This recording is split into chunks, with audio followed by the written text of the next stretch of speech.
परमेश्वर जी की जय हो।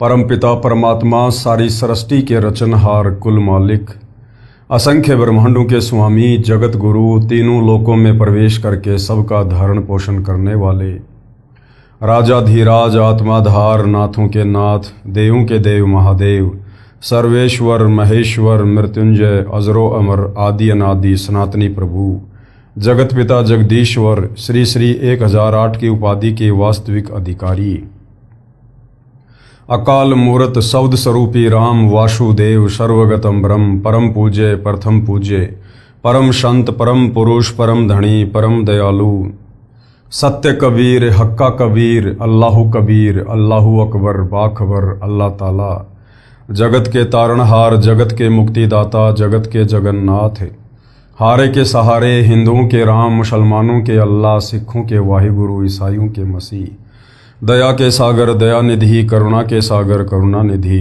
स्वयंभू परिभू, संकट मोचन, कष्ट हरण, मंगल करण, दुख भंजन, अविगत कबीर, निर्विकार निर्विषम परमात्मा, अलय अलेख सतगुरु, आदि अनादि सतगुरु,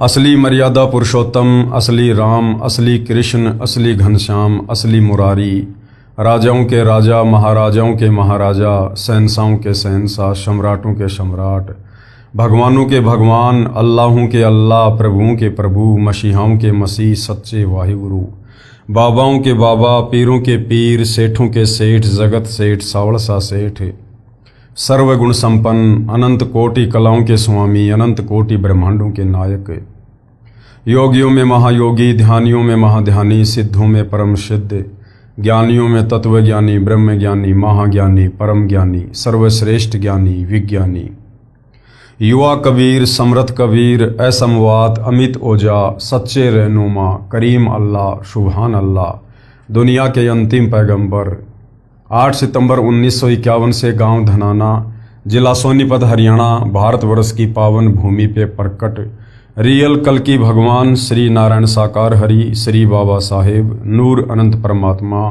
सच्चे दरवेश, सच्चे बाखबर, संत श्रोमणी सतगुरु रामपाल जी परमेश्वर जी के चरण कमल में आप और हम सभी भाई बहनों का अनंत कोटि दंडवत प्रणाम। सत्साई भाई और बहनों, बहुत बड़ी दया, बहुत बड़ी मेहर पूज्य गुरुदेव भगवान की, परमेश्वर रामपाल जी की, जिनके शुभ आशीर्वाद से, विशेष आशीर्वाद से, उन्हीं के सत्संगों के संग्रह के ऊपर बन चुकी पवित्र आध्यात्मिक पुस्तक कबीर बड़ा या कृष्ण के ऊपर वीडियो बनाने की श्रृंखला जारी है। इसी श्रृंखला में आज हमारा ये 18वें नंबर का वीडियो है। पूज्य गुरुदेव भगवान के आशीर्वाद से इस पवित्र पुस्तक कबीर बड़ा या कृष्ण के ऊपर जो वीडियो बन रहे हैं, उन वीडियो से विशेषकर हिंदू समाज से जुड़े श्रद्धालुओं को अध्यात्म के विषय में, भक्ति और भगवान के विषय में वो सब कुछ जानने को मिल रहा है जिसकी तलाश इस आत्मा को युगों युगों से थी। हमारे नादान धर्मगुरु तत्व ज्ञान के अभाव में, हमारे धर्मशास्त्रों में वर्णित सच्चाई को ना जानकर, ना पहचान कर समाज को भी सतभक्ति से रूबरू नहीं करवा पाए, जिसका खामियाजा हम युगों युगों से भुगत रहे हैं। वो शास्त्र विरुद्ध साधना को करने के चलते हमारे पूर्वज आज प्रेत योनि में हैं, भूत योनि में हैं, लक 84 में पशु और पक्षी के जीवन में कष्ट भोग रहे हैं। और उसी रास्ते पर हमें भी इन अज्ञानी धर्मगुरुओं के द्वारा निरंतर चलाया जा रहा था। अब रजा हुई है पूर्ण ब्रह्म परमेश्वर जी की, जो साक्षात सतगुरु रामपाल जी के रूप में धरती पर प्रकट होकर हमारी आत्मा के कल्याण हेतु हमें शास्त्र अनुकूल साधना दे रहे हैं। और इस शास्त्र अनुकूल साधना को गीता अध्याय 4 श्लोक नंबर 34 के अनुसार तत्वदर्शी संत से ग्रहण करने के पश्चात हमें वो आध्यात्मिक लाभ और सुख प्राप्त हो रहे हैं जिनकी हम कभी कल्पना भी नहीं कर सकते थे। तो भाई और बहनों, इस पवित्र पुस्तक को लिखने का या वर्तमान में इसके ऊपर वीडियो बनाने का एक ही मकसद है कि आप मानव शरीरधारी सभी भाई बहन, वो चाहे किसी भी धर्म या मजहब से संबंधित हैं, आप अतिशीघ्र सतगुरु रामपाल जी से उपदेश प्राप्त करके अपनी आत्मा के कल्याण के मार्ग पर चलें। अन्यथा ये मनुष्य जन्म जो बड़ा दुर्लभ है और बड़े सौभाग्य से 184 योनियां भोगने के बाद केवल एक बार मिलता है। मानव जन्म दुर्लभ है, ये मिले न बारंबार, जैसे पेड़ से पत्ता टूट जाए फिर वापस नहीं लगता डार। और मानुष जन्म पाए कै जो नहीं रटे हरि नाम, भाई जैसे कुआ जल बिना फिर बनवाया क्या काम। अगर इस मनुष्य जन्म को प्राप्त करके हमने शास्त्र अनुकूल शत भक्ति पूर्ण संत से उपदेश लेकर शुरू नहीं की तो ये हमारा मनुष्य जन्म व्यर्थ हो जाएगा, चाहे हम वर्तमान में राजा हैं या बहुत बड़े सेठ हैं, क्योंकि ये मनुष्य जन्म सिर्फ और सिर्फ मोक्ष प्राप्ति के लिए मिलता है। तो ये पवित्र पुस्तक आपको इसी तरफ लेकर जा रही है कि पहले आप अच्छे से अपने शास्त्रों में वर्णित ज्ञान से सत साधना से परिचित हो जाएं, उसके बाद निसंशय होकर सतगुरु रामपाल जी को अपना सतगुरु धारण करके और अपनी आत्मा के कल्याण के मार्ग में आगे बढ़े। तो भाइयों और बहनों, हमारा जो विषय चल रहा है वो है जनता की अदालत में सवाल जवाब। और जनता की अदालत में जज भी सतगुरु रामपाल जी ने जनता को ही बनाया है, क्योंकि वर्तमान में जनता शिक्षित है, एजुकेटेड है, पढ़ी लिखी है, अपनी आंखों से धर्मशास्त्रों को देख सकती है, पढ़ सकती है और सतगुरु रामपाल जी के तत्व ज्ञान को आधार बनाकर निष्कर्ष निकाल सकती है कि वास्तव में एक सर्वश्रेष्ठ परमात्मा कौन है, शास्त्र अनुकूल साधना क्या है, हमें किस भगवान की पूजा करनी चाहिए जिससे हमारी आत्मा का कल्याण हो। तो जनता की अदालत में मुकदमा चल रहा है कबीर बड़ा या कृष्ण। श्री कृष्ण जी को पूर्ण परमात्मा बताकर उनकी तरफ से जो पैरवी कर रहे हैं, यानी उनके जो वकील हैं, वो हैं सभी हिंदू धर्मगुरु, संत, शंकराचार्य, आचार्य सभी। और इधर कबीर जी की तरफ से उनके वकील हैं खुद कबीर जी यानी सतगुरु रामपाल जी। और सतगुरु रामपाल जी ने अभी तक आपने बहुत सारी वीडियो देख लिए हैं।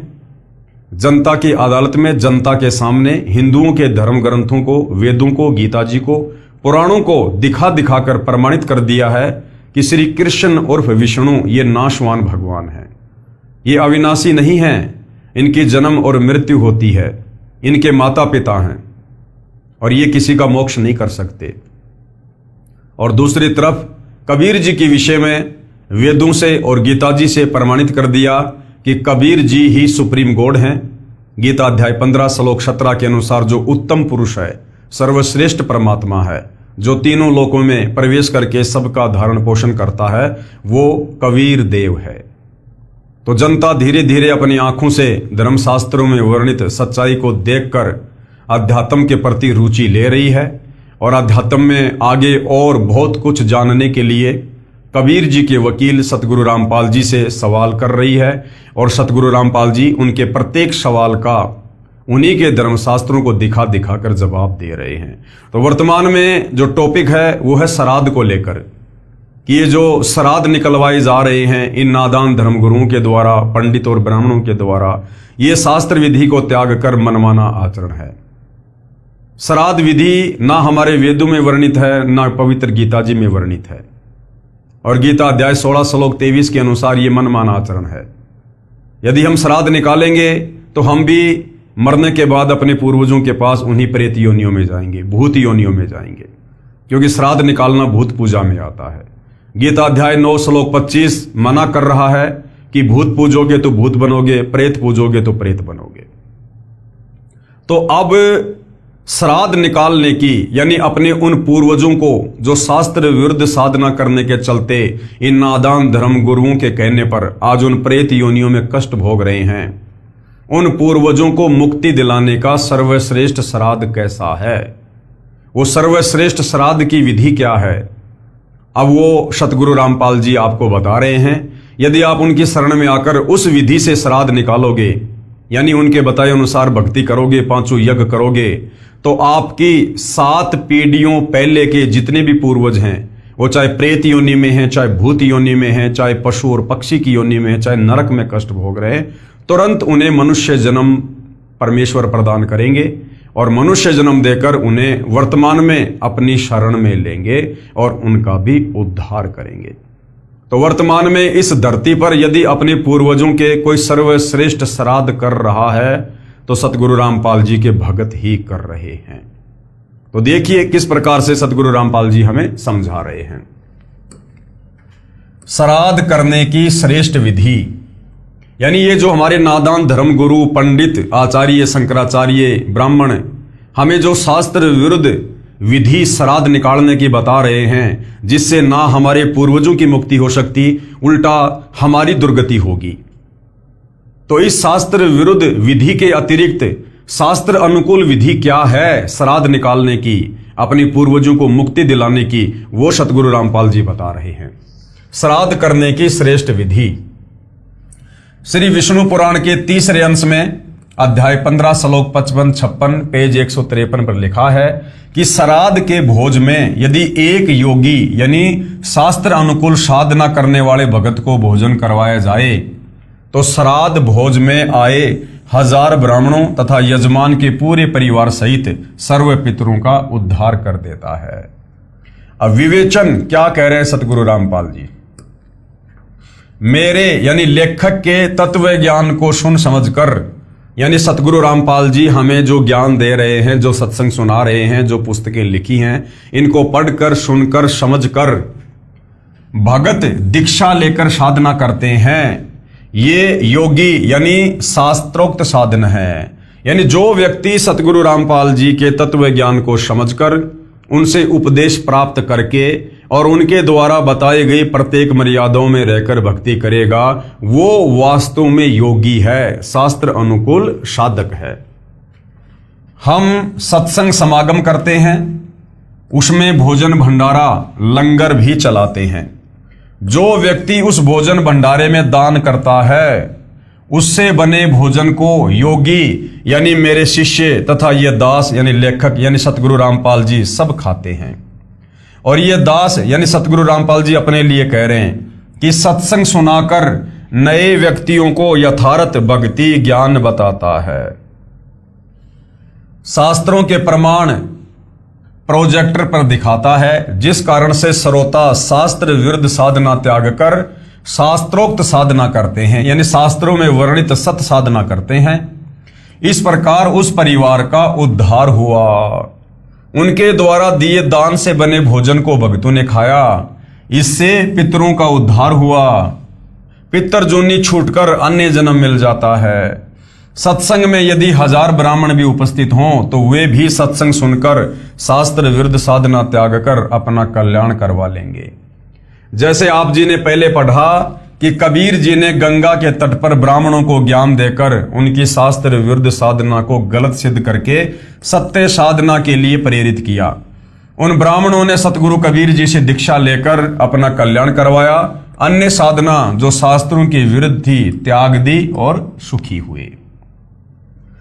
सतगुरु रामपाल जी के कहने का मतलब है कि यदि आप वास्तव में अपना भी उद्धार करवाना चाहते हैं और अपने पूर्वजों की भी मुक्ति करवाना चाहते हैं, तो आपने वर्तमान में धरती पर मुझ तत्वदर्शी संत से उपदेश लेकर और मेरे द्वारा बताई गई साधना को मर्यादा में रहकर करना होगा। इस साधना को करने के चलते आपके पूर्वजों की ऑटोमेटिक वो प्रेत योनियां छूट जाएंगी और उन्हें तुरंत मनुष्य जन्म प्राप्त होगा। और वर्तमान में आपके वो पूर्वज भी सतगुरु रामपाल जी की शरण में आकर अपनी आत्मा का कल्याण करवाएंगे।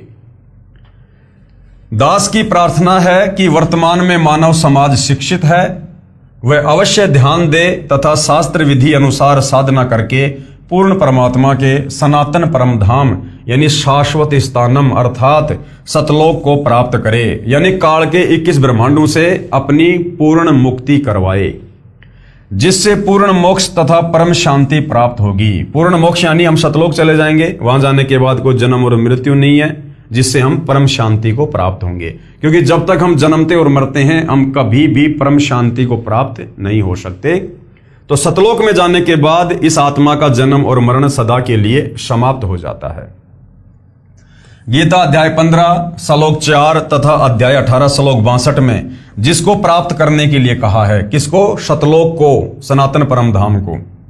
इसके लिए तत्वदर्शी संत की तलाश करो। गीता अध्याय 4 श्लोक 34।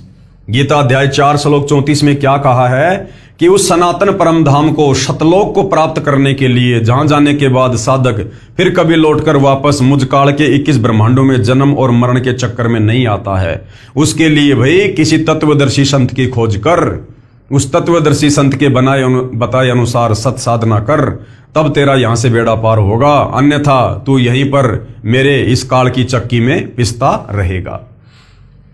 एक श्रद्धालु ने कहा कि मैं आपसे उपदेश लेकर आप द्वारा बताई साधना भी करता रहूंगा तथा श्राद्ध भी निकालता रहूंगा तथा अपने घरेलू देवी देवताओं को भी ऊपरले मन से पूजता रहूंगा, इसमें क्या दोष है? तो सतगुरु रामपाल जी क्या कह रहे हैं कि भैया, दो नाव की सवारी इस भक्ति मार्ग में नहीं चलती है, दो नाव की सवारी इस भक्ति मार्ग में नहीं चलती है। तो गुरुदेव भगवान कह रहे हैं कि मुझदास की प्रार्थना है, संविधान की किसी भी धारा का उल्लंघन कर देने पर सजा अवश्य मिलेगी। इसलिए पवित्र गीता जी व पवित्र चारों वेदों में वर्णित व वर्जित विधि के विपरीत साधना करना व्यर्थ है, बेकार है। इसका प्रमाण पवित्र गीता जी अध्याय 16 श्लोक नंबर 23 और 24 में है कि अर्जुन, शास्त्र विधि को त्याग कर यदि मनमाना आचरण करोगे तो ना मुक्ति होगी, ना गति होगी, ना कोई कार्य सिद्ध होगा। यदि कोई कहे कि मैं कार में पंचर ऊपरले मन से कर दूंगा, नहीं, राम नाम की गाड़ी में पंचर करना मना है। ठीक इसी प्रकार शास्त्र विरुद्ध साधना हानिकारक ही है। एक श्रद्धालु ने कहा कि मैं और कोई विकार नहीं करता, यानी ना मैं शराब पीता, ना मैं कोई मांस खाता, केवल तमाकू यानी बीड़ी, सिगरेट, हुक्का ही सेवन करता हूं। आपके द्वारा बताई पूजा व ज्ञान अति उत्तम है, मैंने गुरुजी भी बनाया है, परंतु ये ज्ञान आज तक किसी संत के पास नहीं है। मैं 25 वर्ष से घूम रहा हूं तथा 3 गुरुदेव बदल चुका हूं। कृपया मुझे तंबाकू सेवन की छूट दे दो, शेष सारी शर्तें मंजूर हैं, तंबाकू से भक्ति में क्या बाधा आती है? तो सतगुरु रामपाल जी ने किस प्रकार से समाधान किया है? लेखक की प्रार्थना, दास ने प्रार्थना की कि अपने शरीर को ऑक्सीजन की आवश्यकता है। तंबाकू का धुआं कार्बन डाइऑक्साइड है जो फेफड़ों को कमजोर व खून को दूषित करता है। मानव शरीर परमात्मा प्राप्ति व आत्म कल्याण के लिए ही प्राप्त हुआ है। इसमें परमात्मा पाने का रास्ता सुषुम्ना नाड़ी से प्रारंभ होता है। और सुषुम्ना नाड़ी गुरुदेव ने क्या बताई? ये जो हमारी नासिका है, एक छेद इस तरफ, एक छेद इस तरफ, और जहां पर ये हड्डी शुरू होती है, ये नाक का जो आगे का हिस्सा है, ये बहुत ही ये कोमल है क्योंकि इसमें कोई हड्डी नहीं है। और जहां से हड्डी शुरू होती है, यहां से बीच से, वहां पर एक बारीक सुराग और है, यानी दाएं और बाएं से भिन्न उस हड्डी के अंदर एक बहुत ही बारीक सा सुराग है, हल्का सा, सुई की नोक कैसी होती है उससे भी हल्का। और जैसे ही हम मनुष्य जन्म प्राप्त करते हैं, उसके बाद वो जो सुराग है वो धीरे धीरे धीरे धीरे बंद हो जाता है। शास्त्र विरुद्ध साधना के चलते या शास्त्र अनुकूल साधना ना मिलने के चलते या बीड़ी पीने के चलते, तंबाकू पीने के चलते, मांस खाने के चलते, वो हमारा सुषुम्ना जो द्वार होता है वो धीरे धीरे पूरी तरह से बंद हो जाता है। और जब तक वो सुषुम्ना द्वार नहीं खुलेगा तब तक हम त्रिकुटी पर नहीं जा सकते, हम मोक्ष के अधिकारी नहीं है। क्योंकि अंत समय में तत्वदर्शी संत के भगत की आत्मा शरीर से उसी सुषुम्ना द्वार के द्वारा बाहर निकलेगी। और वो सुषुम्ना द्वार सबसे ज्यादा बाधित होता है, सबसे ज्यादा बंद होता है धुआं से, तंबाकू की धुआं से, सिगरेट की धुआं से। इस धुआं से वो सबसे ज्यादा बाधित होता है, बंद होता है। इसलिए संतों ने तंबाकू को भक्ति मार्ग में मोक्ष के लिए सबसे ज्यादा हानिकारक बताया है। तो गुरुदेव भगवान क्या कह रहे हैं? इसमें परमात्मा पाने का रास्ता सुषुम्ना नाड़ी से प्रारंभ होता है। जो नाक के दोनों छिद्र हैं उन्हें दाएं को ईड़ा तथा बाएं को पिंगुला कहते हैं। इन दोनों के बीच में सुषुम्ना नाड़ी है जिसमें एक छोटी सुई में धागा पिरोने वाली छिद्र के समान द्वार होता है जो तंबाकू के धुएं से बंद हो जाता है, जिससे परमात्मा प्राप्ति के मार्ग में अवरोध हो जाता है। यदि परमात्मा पाने का रास्ता ही बंद हो गया तो मानव शरीर व्यर्थ हो गया। इसलिए प्रभु भक्ति करने वाले साधक के लिए प्रत्येक नशीले व अखाटे यानी मांस आदि पदार्थों का सेवन निषेध है। फिर क्या कहा एक श्रद्धालु ने एक श्रद्धालु ने कहा कि मैं तमाकू प्रयोग नहीं करता, मांस व मदिरा सेवन जरूर करता हूं। इससे भक्ति में क्या बाधा है? ये तो खाने पीने के लिए बनाई गई है तथा पेड़ पौधों में भी तो जीव हैं, वह खाना भी तो मांस भक्षण तुल्य ही है। तो गुरुदेव भगवान ने क्या समझाया? मुझदास की प्रार्थना, यदि कोई हमारे माता पिता भाई बहन व बच्चों आदि को मारकर खाए तो कैसा लगेगा? आप कहोगे जी ये तो बहुत बेकार बात है। तो भैया, जैसा दर्द अपने को होवे ऐसा जान बिराने। वो जो आप बकरे खा रहे हो, मुर्गे खा रहे हो, झोटे खा रहे हो, अरे वो भी तो उसी परमपिता परमेश्वर के अंश हैं। उसी परमपिता परमेश्वर कबीर साहिब की आत्मा है जिसकी हम भक्ति करना चाह रहे हैं। और उसी परमेश्वर के बच्चों को यदि मार मार के खाएंगे और फिर यदि हम उनसे मोक्ष की उम्मीद करेंगे तो बिल्कुल भी नहीं मिलेगा। जैसा दर्द अपने को होवे वैसा जान बिराने, कहे कबीर वे जावे नरक में जो काटे शीस खुराने। जो पशुओं के शीस काट काट के, उनके खुरों को काट काट के खाते हैं, परमात्मा कहते हैं वो तो नरक में जाते हैं। नरक में भले तत्वदर्शी संत से उपदेश ले लो, और यदि ये बुराइयां नहीं छोड़ी जो नियम तत्वदर्शी संत बताता है, यदि एक भी नियम को आपने अच्छे से फॉलो नहीं किया, आप पूर्ण मोक्ष प्राप्त नहीं कर सकते। जो व्यक्ति पशुओं को मारते समय खुरों तथा शीस को बेरहमी से काटकर मांस खाते हैं, वे नरक के भागी होते हैं। भाई, चाहे आराम से खा लो, चाहे बेरहमी से मार के खा लो, मांस खाना, जीव हत्या करना इस भक्ति मार्ग में पूर्णतया निषेध है। जैसा दुख अपने बच्चों व संबंधियों की हत्या का होता है, ऐसा ही दूसरों को जानना चाहिए। रही बात पेड़ पौधों को खाने की, इनको खाने का भगवान का आदेश है तथा ये जड़ जूनी के हैं।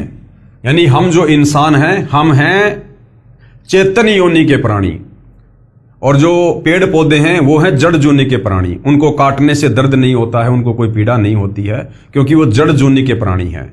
और फिर परमपिता परमेश्वर जी ने 6 दिन में सृष्टि रच के यहाँ काल के लोक में आत्माओं को, पशु पक्षियों को और इंसानों को क्या क्या खाने के लिए आदेशित किया था, वो सारी बातें बाइबल में लिखी हुई हैं। कि जो इंसान हैं वो फल फ्रूट वगैरह, गेहूं, जौ, बाजरा, ज्वार, मक्का, परमेश्वर ने ये सब खाने के लिए दिया है। और जो ये पशु हैं, इनको परमेश्वर ने घास फूस वगैरह, जो भी इनके लिए परमात्मा ने चारा बनाया है, ये सब खाने के उनको आदेश दिए हैं। मांस खाने का आदेश कबीर परमेश्वर जी ने इस 21 ब्रह्मांड में किसी को भी नहीं दिया। जानवरों को भी मांस खाने का आदेश परमेश्वर का नहीं है। और गुरुदेव भगवान ने बताया कि सतयुग की शुरुआत में लगभग 1 लाख वर्ष तक शुरुआत में शेर भी मांस नहीं खाता था। कुछ ऐसे पेड़ होते थे जिनको शेर अपना जो है पंजा मारता था, और एक बहुत ही अच्छा जो पदार्थ है वो उस पेड़ से निकलता था, उसको शेर खाया करता था। आगे चलकर धीरे धीरे व्यवस्था बदलती चली गई और शेरों का फिर मुख्य भोजन अन्य जानवरों को मारकर खाना ही रह गया। यानी कबीर परमेश्वर जी ने किसी भी जीव को मांस खाने का आदेश नहीं दिया है। रही बात पेड़ पौधों को खाने की, इनको खाने का प्रभु का आदेश है तथा ये जड़ जूनी के हैं। अन्य जो चेतन प्राणियों का वध प्रभु आदेश विरुद्ध है, इसलिए वो अपराध है, वो पाप है। मदिरा सेवन यानी शराब का सेवन भी परमात्मा का आदेश नहीं है, परंतु स्पष्ट मना है तथा मानव जीवन को बर्बाद करने का है। शराब पान किया हुआ व्यक्ति कुछ भी गलती कर सकता है, क्योंकि वो राक्षस की कैटेगरी में होता है। शराब पीने के बाद व्यक्ति की जो बुद्धि होती है वो उसके वश में नहीं होती है, वो कोई भी गलती कर सकता है। मदिरा पान धन तन व पारिवारिक शांति तथा समाज सभ्यता की महाशत्रु है। प्यारे बच्चों के भावी चरित्र पर कुप्रभाव पड़ता है। मदिरा पान करने वाला व्यक्ति कितना ही नेक हो, परंतु उसकी न तो इज्जत रहती है तथा न ही विश्वास। एक समय ये दास एक गांव में सत्संग करने गया हुआ था। उस दिन नशा निषेध पर सत्संग किया। सत्संग के उपरांत एक 11 वर्षीय कन्या फूट फूट कर रोने लगी। पूछने पर उस बेटी ने बताया कि महाराज जी, मेरे पिताजी पालम हवाई अड्डे पर बढ़िया नौकरी करते हैं, परंतु सारे पैसे की शराब पी जाते हैं। मेरी मम्मी के मना करने पर इतना पीटते हैं कि शरीर पर नीले दाग बन जाते हैं। एक दिन मेरे पापा जी मेरी मम्मी को पीटने लगे। मैं अपनी मम्मी के ऊपर गिरकर बचाव करने लगी तो मुझे भी पीटा। मेरा होठ सूज गया। 10 दिन में ठीक हुआ। मेरी मम्मी जी हमें छोड़कर मेरे मामा जी के घर चली गई। 6 महीने में मेरी दादी जी जाकर लाई। तब तक हम अपनी दादी जी के पास रहे। पापा जी ने दवाई भी नहीं दिलाई। सुबह जल्दी ही उठकर नौकरी पर चला गया। शाम को शराब पीकर आता। हम 3 बहनें हैं, 2 मेरे से छोटी हैं। अब जब पापा जी शाम को आते हैं तो हम तीनों बहनें चारपाई के नीचे छुप जाती हैं, इस डर के मारे कि अब हो सकता है पापा जी हमें पीटेंगे। विचार करो पुण्यात्माओं, क्या कह रहे गुरुदेव भगवान। जिन बच्चों को पिताजी ने सीने से लगाना चाहिए था तथा बच्चे पिताजी के घर आने की राह देखते हैं कि पापा जी घर आएंगे, फल लाएंगे, आज इस मानव समाज की दुश्मन शराब ने क्या कर घाल दिए। इस शराब ने क्या घर गाल दिए, यानी कितना सत्यानाश कर दिया समाज का। परिवार के परिवार उजाड़ दिए, बच्चों का भविष्य नरक बना दिया। शराबी व्यक्ति अपने तो हानि करता है, साथ में बहुत व्यक्तियों की आत्मा दुखाने का भी पाप सिर पर रखता है। जैसे पत्नी के दुख में उसके माता पिता बहन भाई दुखी, फिर स्वयं के माता पिता भाई बहन दादा दादी आदि परेशान। एक शराबी व्यक्ति आसपास के अच्छे व्यक्तियों की अशांति का कारण बनता है, क्योंकि घर में झगड़ा करता है। पत्नी व बच्चों की चिल्लाहट सुनकर पड़ोसी बीच बचाव करें तो शराबी गले पड़ जाए, नहीं करें तो नेक व्यक्तियों को नींद नहीं आती। इस दास से उपदेश लेने के उपरांत प्रतिदिन शराब पीने वाले लगभग 1 लाख व्यक्तियों ने सभी नशीले पदार्थ व मांस भक्षण पूर्ण रूप से त्याग दिया है। तथा जिस समय शाम को शराब भूतनी का नृत्य होता था, अब वे पुण्यात्माएं अपने बच्चों सहित बैठकर संध्या आरती करते हैं। हरियाणा प्रदेश व निकटवर्ती प्रांतों में लगभग 10,000 गांवों व शहरों में आज भी प्रत्येक में 4-5 चैंपियन यानी 1 नंबर के शराबी इस बात का उदाहरण है, जो सारे विकारों से रहित होकर अपना मानव जीवन सफल कर रहे हैं। कुछ कहते हैं कि हम इतनी नहीं पीते खाते, बस कभी कभी ले लेते हैं। जहर तो थोड़ा ही बुरा जो भक्ति व मुक्ति में बाधक है। मान लीजिए 2 किलोग्राम घी का हलवा बनाया, यानी आपने शतभक्ति की। फिर 250 ग्राम बाड़ू रेत यानी तमाकू मांस मदिरा सेवन व आन उपासना कर ली, वो भी डाल दिया। वो तो किया कराया व्यर्थ हुआ। इसलिए पूर्ण परमात्मा यानी परम अक्षर ब्रह्म की पूजा पूर्ण संत से प्राप्त करके आजीवन मर्यादा में रहकर करते रहने से ही पूर्ण मोक्ष और पूर्ण लाभ होगा। उपरोक्त प्रमाणों को पढ़कर बुद्धिजीवी समाज विचार करे और अंधश्रद्धा भक्ति त्याग कर सत्य साधना करके जीवन को धन्य बनाए। दास यानी लेखक के परमार्थी प्रयत्न को आलोचना ना समझें। मेरा उद्देश्य आप जी को शास्त्र अनुकूल भक्ति साधना बताकर आपके ऊपर भविष्य में आने वाले पर्वत जैसे कष्ट यानी 84 लाख प्रकार के प्राणियों के शरीरों में कष्ट उठाने तथा नरक जाने से बचाना है। मेरे अनुयायी इस तत्व ज्ञान से परिचित हैं, वे भी आप तक मेरे द्वारा लिखी पुस्तक पहुंचाकर आपके भविष्य को सुखी बनाने के मकसद से वितरित करते हैं। परंतु कुछ धर्मोन्ध व्यक्ति अपने स्वार्थवश आप और परमेश्वर के बीच में दीवार बनकर खड़े हैं। मेरे को तथा मेरे अनुयायियों पर झूठे आरोप लगाकर बदनाम करते हैं। आप जी अपनी आंखों प्रमाण देखो और सत्य की राह पकड़ो। हमारा उद्देश्य है कि हम संसार के लोगों को बुराइयों कुरीतियों से दूर करके सुखी देखना चाहते हैं। हम अपना प्रयत्न जारी रखेंगे। आप कब समझोगे, इंतजार करेंगे। उसके बाद भाइयों और बहनों, जनता की अदालत में कबीर जी के वकील सतगुरु रामपाल जी इन अज्ञानी नादान आचार्य शंकराचार्य धर्म गुरुओं के कहने पर जो शास्त्र विरुद्ध साधना कर रही है, जांडी पूजना, पीपल पूजना, पेड़ों की पूजा करना, चौराहों की पूजा करना, जो गीता जी में बिल्कुल मना है, निषेध है, जिस शास्त्र विरुद्ध साधना को करने के चलते हम सीधे नरक में जाते हैं, उस पर भी सतगुरु रामपाल जी प्रकाश डाल रहे हैं और गीता अध्याय 16 श्लोक 23 और 24 के अनुसार उसे मनमाना आचरण करार दे रहे हैं। पीपल जांडी के पेड़ों तथा तुलसी के पौधों की पूजा पर टिप्पणी। वाणी संख्या 4। पीपल पूजय जांडी पूजय, सिर तुलसा के होया, और दूध पूत में खैर राखियो नू पूजू सू तोया। शब्दार्थ, परमेश्वर कबीर जी ने अंधश्रद्धा भक्ति करने वालों की अन्य साधनाओं का वर्णन किया है कि भोली जनता को ज्ञानहीन आध्यात्मिक गुरुओं ने कितने निम्न स्तर की साधना पर लगाकर उनके जीवन के साथ कितना बड़ा धोखा किया है। अज्ञानी गुरुओं से भ्रमित होकर पीपल व जांडी के वृक्षों तथा तुलसी के पौधों की पूजा करते हैं। प्रार्थना करते हैं कि आप सबकी पूजा इसलिए करते हैं कि मेरे दूध यानी दुधारू पशुओं की तथा पूत यानी मेरे पुत्रों व पौत्रों की खैर रखना, रक्षा करना, यानी पशु पूरा समय दूध दे, मृत्यु ना हो तथा पुत्रों व पौत्रों व परपोत्रों की मृत्यु ना हो, उनकी आप कौन पीपल तथा जांडी के पेड़ तथा तुलसी का पौधा रक्षा करना। उन पेड़ पौधों के आगे हम इस प्रकार की अरदास करते हैं कि मेरे घर में बरकत देना, मेरे परिवार को सकुशल रखना, काम धंधे में बरकत देना। अब गुरुदेव क्या कह रहे हैं? परमेश्वर कबीर जी ने समझाया है कि हे अंधे पुजारियों, कुछ तो अकल से काम लो। जिस जड़ यानी जो चल फिर नहीं सकते वो पेड़ पौधे, उनको पशु हानि पहुंचाते हैं। उन पेड़ पौधों को तो खुद वो पशु खा जाते हैं, बकरी खा जाती है, वो तुलसी के पौधे को बकरा खा जाता है। जिन पेड़ पौधों के आगे हाथ जोड़ के जिनकी पूजा करके इन नादान धर्म गुरुओं के कहने पर जो शास्त्र विरुद्ध साधना है, हमारे वो पतन का कारण है।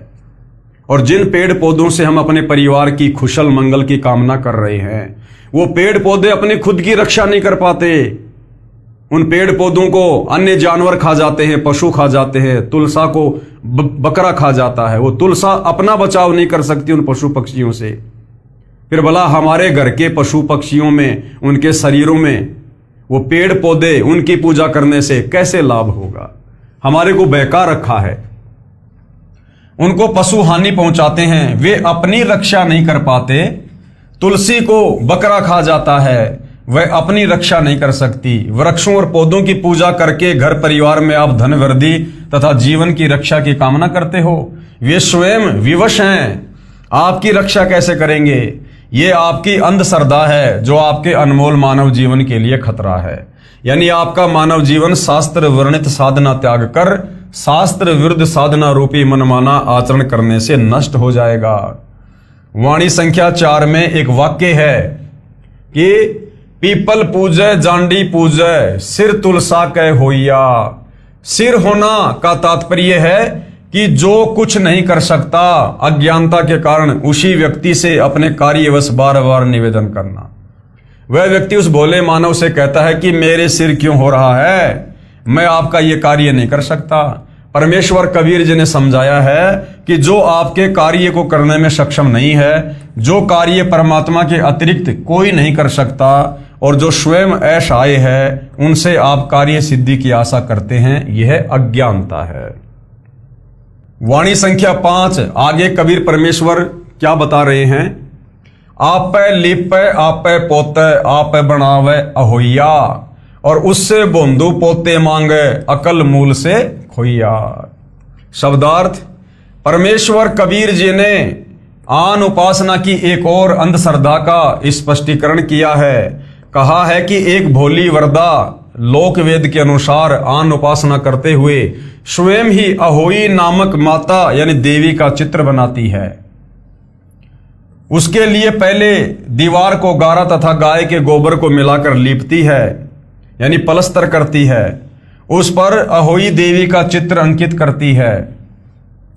फिर उसकी पूजा करके पुत्र वधू के लिए बेटा मांगती है। परमात्मा कबीर जी ने कहा कि ऐसे अंधश्रद्धा भक्ति करने वालों की अकल यानी बुद्धि मूल से यानी जड़ से समाप्त है। वे निपट मूर्ख हैं। मन्नत मांगते समय बुढ़िया कहती है कि हे अहोई देवी, आप पुत्र वधू को बेटा देना, गाय को बछड़ा देना। पुराने समय में गाय को बछड़ा होना लाभदायक था, क्योंकि बछड़ा बैल बनता था, बैलों से खेती होती थी। भैंस को चाहे कटिया ही दे देना। बुढ़िया कितनी चतुर है। उसके कहने का भाव है कि आप देवी को नर यानी बछड़ा तथा बेटा मांगकर परेशान नहीं करना चाहती। भैंस को तो भले ही मादा वो कटिया दे देना, यानी बछिया दे देना, उसे पता है कि कटड़े की अपेक्षा जो कटिया है वो कितनी लाभदायक है। कटड़ा तो कसाईयों को काटने के लिए बेचते थे, कोई काम नहीं आता था। बुढ़िया देवी के साथ भी कितनी चतुरता कर रही है, अपने देवताओं के साथ भी हेरा फेरी की बातें करती हैं। उपरोक्त पूज्य बनावटी देवी तथा पेड़ पौधों से मन्नत मांगते समय दक्षिणा के रूप में 1.25 रुपया, 1 रुपया और 4 आने अपनी चुनरी के पल्लू से बांध कर कहती कि यदि मेरी सब मनोकामना पूर्ण हो गई तो 1.25 रुपये का प्रसाद बांटूंगी। ये दक्षिणा भी तब दूंगी जब सारी मन्नत पूरी हो जाएगी, यदि एक भी ना हुई तो कोई दक्षिणा नहीं दूंगी। यानी हमारे को इस घटिया और ओछी साधना पर हमारे इन नादान धर्म गुरुओं ने लगा दिया, जिनको हम संस्कृत भाषा के बहुत बड़े प्रकांड ज्ञाता माना करते थे। भाई और बहनों, ये केवल संस्कृत भाषा से तो परिचित थे, लेकिन शास्त्रों की जो यथार्थता है ये उससे परिचित नहीं थे। जिस कारण से इन्हीं धर्मशास्त्रों में जो शास्त्र अनुकूल साधना लिखी हुई है उसके विपरीत ये हमारे से शास्त्र विरुद्ध साधना करवा रहे थे और पूरे समाज को इसी ओछी साधना पर लगा रखा था। परमात्मा के साथ धोखा। अब परमात्मा के साथ में धोखा कैसे, गुरुदेव भगवान समझा रहे हैं। कबीर जी कहते हैं कि अहरण की चोरी करे और करे सुई का दान, स्वर्ग जान की आस में कहे आया नहीं विमान। अहरण क्या होता है? लोहार जिस मोटे से लोहे को जमीन में दबाकर फिर उसके ऊपर किसी वस्तु को रख के चोट मारता है, तो जो जमीन में दबा हुआ लोहा होता है उसको कहते हैं अहरण। शब्दार्थ। परमात्मा कबीर जी ने कंजूस व्यक्ति की नीयत बताई है कि 2 नंबर का कार्य करके, यानी चोरी रिश्वत लेकर, हेरा फेरी करके, मिलावट करके धन तो करोड़ों का प्राप्त करता है और दान 1.25 रुपये का करता है। जैसे चोरी तो अहरण जितने लोहे की करता है, अहरण लोहार कारीगरों के पास होता है जिसका कुल लोहा 30 से 40 किलोग्राम वजन का होता है, और दान करता है केवल सुई जितना लोहे की कीमत का। उसी धर्म कर्म को मूर्ख इतना अधिक मानता है कि परमात्मा मेरे को स्वर्ग में ले जाने के लिए विमान भेजेगा। जब मनोकामना पूर्ण नहीं होती है तो वह कंजूस विचार करता है कि परमात्मा ने विमान भेजने में देरी क्यों कर रखी है। परमेश्वर कबीर जी ने ऐसे धर्म के कार्यों पर कहा है कि कबीर जिन हरि जैसा सुमरिया ताको तैसा लाभ, और ओषा प्यास न भागी जब तक दसे नहीं आब। क्या अर्थ किया है गुरुदेव भगवान ने? शब्दार्थ। परमेश्वर कबीर जी ने स्पष्ट किया है कि जो साधक जैसी भक्ति तथा दान धर्म करता है उसी के अनुसार लाभ देता है। पूर्ण लाभ के लिए धर्म कर्म भी पूर्ण करने से पर्याप्त लाभ मिलता है। जैसे घास पर गिरी ओस के पानी को चाटने से प्यास नहीं बुझती, प्यास बुझाने के लिए गिलास भरकर पानी पीना पड़ता है। इसी प्रकार परमात्मा से पूर्ण लाभ लेने के लिए दान धर्म भी पर्याप्त मात्रा में करना चाहिए। उदाहरण दिया है गुरुदेव भगवान ने समझाने के लिए। एक कंजूस व्यक्ति की दूध वाली भैंस गुम हो गई। उसे खोजने के लिए पिता पुत्र चल पड़े। रास्ते में सबसे पहले हनुमान जी का मंदिर आया। पिताजी ने मूर्ति के सामने संकल्प किया कि हे बजरंग बली, आपने तो 7 समुद्र के पार सीता माता की खोज कर दी थी, आपके लिए हमारी भैंस की खोज करना कौन सा कठिन कार्य है। यदि मेरी भैंस मिल गई तो अंजना के लाल 1 थन का दूध जब तक भैंस दूध देती रहेगी आपको चढ़ाया करूंगा। कृपया ध्यान देना, जल्दी करना। यह संकल्प उसका बेटा भी सुन रहा था। आगे गए तो फिर क्या हुआ? आगे गए तो रास्ते में शिव जी का मंदिर था। वहां उसने कहा कि भैंस मिल गई तो 1 थन का दूध शिव जी को चढ़ाने का वायदा कर दिया। आगे गए तो रास्ते में श्री कृष्ण जी का मंदिर था, 1 थन का दूध उसके लिए बोल दिया। और आगे गए तो रास्ते में गणेश जी का मंदिर था, 1 थन का दूध उसी तरह चढ़ाने का संकल्प करके पिता पुत्र आगे चले। तो उसके बेटे ने पिताजी से कहा कि पिताजी, जब तक भैंस दूध देवेगी तब तक 4 थनों यानी इस तनों का दूध यानी भैंस का सारा दूध तो देवता पिएंगे, फिर हम भैंस की खोज किस लिए करें, चलो वापस अपने घर ही चलते हैं। तो पिताजी क्या बोला, हेरा फेरी मास्टर, यानी वो कंजूस पिता बोला, बेटा एक बार भैंस मिलने दे, इन देवताओं का जी जानेगा जैसा इनको दूध पिलाऊंगा। कि बेटा एक बार भैंस तो मिल जाए, वो तो बाद में देखूंगा देव देवता ने दूध पिलाना कि नहीं पिलाना। बेटा बोला पिताजी मैं समझा नहीं। तो पिताजी बोला भैंस मिलने के बाद 2 गिलास दूध और उसमें 2 गिलास पानी मिलाकर एक दिन एक एक गिलास चारों देवताओं को चढ़ाकर कह दूंगा, देवता जी आपका धन्यवाद, आपने भैंस मिला दी, परंतु मैं भी बाल बच्चेदार हूं, मेरे से आपकी पूजा में इतना ही दूध चढ़ाया जाएगा, यानी मेरी आर्थिक स्थिति इतना ही दूध चढ़ाने की है, आगे नहीं चढ़ा पाऊंगा, माफ करना, आप सबको दूध पिलाने वाले हो, आपको दूध की क्या आवश्यकता है, भैंस मिल गई, यही पूजा की गई।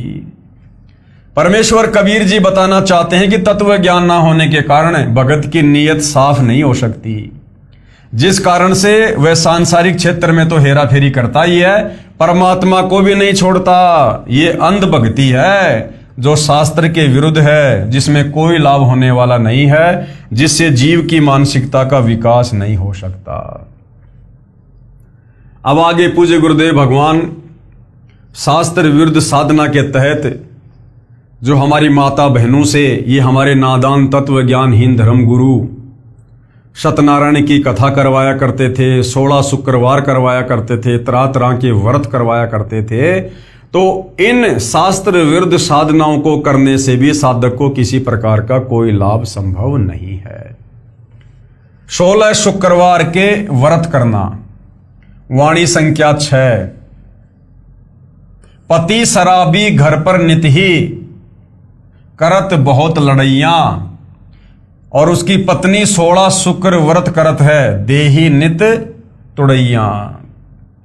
परमेश्वर कबीर जी ने तत्व ज्ञानहीन उपासकों की अंधश्रद्धा भक्ति पर प्रकाश डाला है, कहा है कि बिना विवेक किए जो साधना करते हैं वो व्यर्थ है। और उदाहरण देकर समझा रहे हैं गुरुदेव। उदाहरण, एक लड़की का पति शराब पीता था, अन्य नशा भी करता था, कोई काम धंधा नहीं करता था, जमीन को वह लड़की ही संभालती थी। शराब पीने से मना करने पर वह शराबी अपनी पत्नी को मारता और पीटता था। घर नरक बना हुआ था। उस लड़की के माता पिता भाई भाभी सबने मुजदास यानी सतगुरु रामपाल जी से दीक्षा ले रखी थी, ज्ञान भी ठीक से समझा था। वे अपनी लड़की की दुर्दशा से चिंतित थे। एक दिन वे अपनी लड़की को समझाकर दीक्षा दिलाने आश्रम में मेरे पास लाए। लड़की को बताया गया कि कोई आन उपासना यानी मूर्ति पूजा, व्रत रखना आदि नहीं करनी है। लड़की ने कहा कि मैंने 16 शुक्रवार के व्रत करने की प्रतिज्ञा कर रखी है कि घर में शांति हो जाए, अभी तो मैंने आधे किए हैं, ये पूरे करके फिर नाम दीक्षा लूंगी। उस बेटी को अच्छी तरह समझाया, तब उस शास्त्र विरुद्ध साधना को त्यागने को तैयार हुई और दीक्षा लेकर सुखी हुई। पति ने भी शराब त्याग दी, पूरा परिवार दीक्षा लेकर शास्त्र विधि अनुसार साधना कर रहा है। विचार, अंधश्रद्धा भक्ति करने वालों को इतना भी विवेक नहीं कि जो साधना कर रहे हो इससे लाभ है या नहीं। उस बेटी से पूछा कि 16 शुक्रवार के व्रतों से ज्ञानहीन गुरुओं ने क्या लाभ बताया। उस लड़की ने बताया कि एक स्त्री का पति रोजगार के लिए दूर देश में चला गया, वहां वर्षों तक नहीं आया। उस स्त्री को चिंता सताने लगी। एक दिन उसको देवी संतोषी माता दिखाई दी और बोली कि मेरे 16 शुक्रवार के व्रत लगातार कर दे, तेरा पति घर आ जाएगा। और ऐसा ही हो गया। अब विचार करो, गुरुदेव ने कहा कि विचार करो बेटी, आपका पति तो तेरे पास ही रहता है, प्रतिदिन लड़ाई झगड़ा करता है, आपकी देही तोड़ता है यानी मारपीट करता है। आप भी इस व्रत को किस लिए कर रही हो? आपने तो ऐसा व्रत करना चाहिए था कि वह कई दिन तक घर में ना आए और मार भी ना खानी पड़े। आप तो अपनी आफत लाने का व्रत कर रही हो। कि चलो उस औरत ने तो इसलिए 16 शुक्रवार के व्रत किए कि उसका पति बाहर विदेश चला गया था और किसी कारण से वापस नहीं आ पा रहा था, तो वो तो अपने विदेश गए हुए पति को वापस स्वदेश लाने के लिए व्रत कर रही थी। और नादान तेरा पति तो तेरे घर पे रहता, तेरे पास में रहता, और रोजाना शाम को दारू पी के आता है, तेरे साथ मार पिटाई करता है, तेरी देह तोड़ता है। तो तूने तो नादान कोई ऐसा व्रत करना चाहिए जिससे तेरा पति घर में ना आए और तेरी पिटाई बच जाए। तो भाइयों और बहनों, कहने का मतलब है इन नादान धर्म गुरुओं के कहने पर और अपने पवित्र धर्म शास्त्रों में वर्णित सत्य ज्ञान से अपरिचित होने के कारण हमें यह भी नहीं पता कि कौन सी साधना हमारे आत्म कल्याण के लिए है और कौन सी साधना हमारे जो है वो पतन के लिए है। व्रत रखना गीता अध्याय 6 श्लोक नंबर 16 में मना किया है। कहा है कि जो बिल्कुल अन्न नहीं खाते, अब बिल्कुल अन्न नहीं खाना इसका मतलब व्रत करना, यानी व्रत करते हैं उनका योग यानी भक्ति कर्म कभी सफल नहीं होता। यानी व्रत करने वालों की भक्ति कभी भी सफल नहीं होती है। उसने बताया कि मेरी सहेली एक गुरु के पास जाती है, उसने मुझे बताया था, मैं भी व्रत करने लगी, मुझे तो आज पता चला कि मैं तो व्यर्थ भक्ति कर रही हूं। सूक्ष्म वेद यानी 5वें वेद में कबीर परमेश्वर जी ने कहा है, गुरुआ गाम बिगाड़े संतों गुरुआ गाम बिगाड़े, ऐसे कर्म जीव के ला दिए बहुर जड़े नहीं झाड़े। इन नादान धर्म गुरुओं ने पूरे समाज को शास्त्र विरुद्ध साधना पर लगवाकर इन सबको उल्टा पाठ पढ़ा दिया है, जो अब इतना प्रयास करने के बाद 100 प्रमाण दिखाने के बाद भी सत साधना को स्वीकार करने में हिचक रहे हैं। शब्दार्थ, परमेश्वर कबीर जी ने समझाया है कि तत्व ज्ञानहीन गुरुओं ने गांव के गांव को शास्त्र विरुद्ध साधना पर लगाकर उनका जीवन नाश कर रखा है। भोली जनता को शास्त्र विरुद्ध साधना पर इतना दृढ़ कर दिया है कि वे शास्त्रों में प्रमाण देखकर भी उस व्यर्थ पूजा को त्यागना नहीं चाहते। आगे वाणी संख्या नंबर 7 का गुरुदेव भगवान ने क्या सरलार्थ किया है, तज पाखंड सतनाम लोलावे सोई भवसागर से तरिया, कहे कबीर मिले गुरु पूरा शो परिवार उधरिया।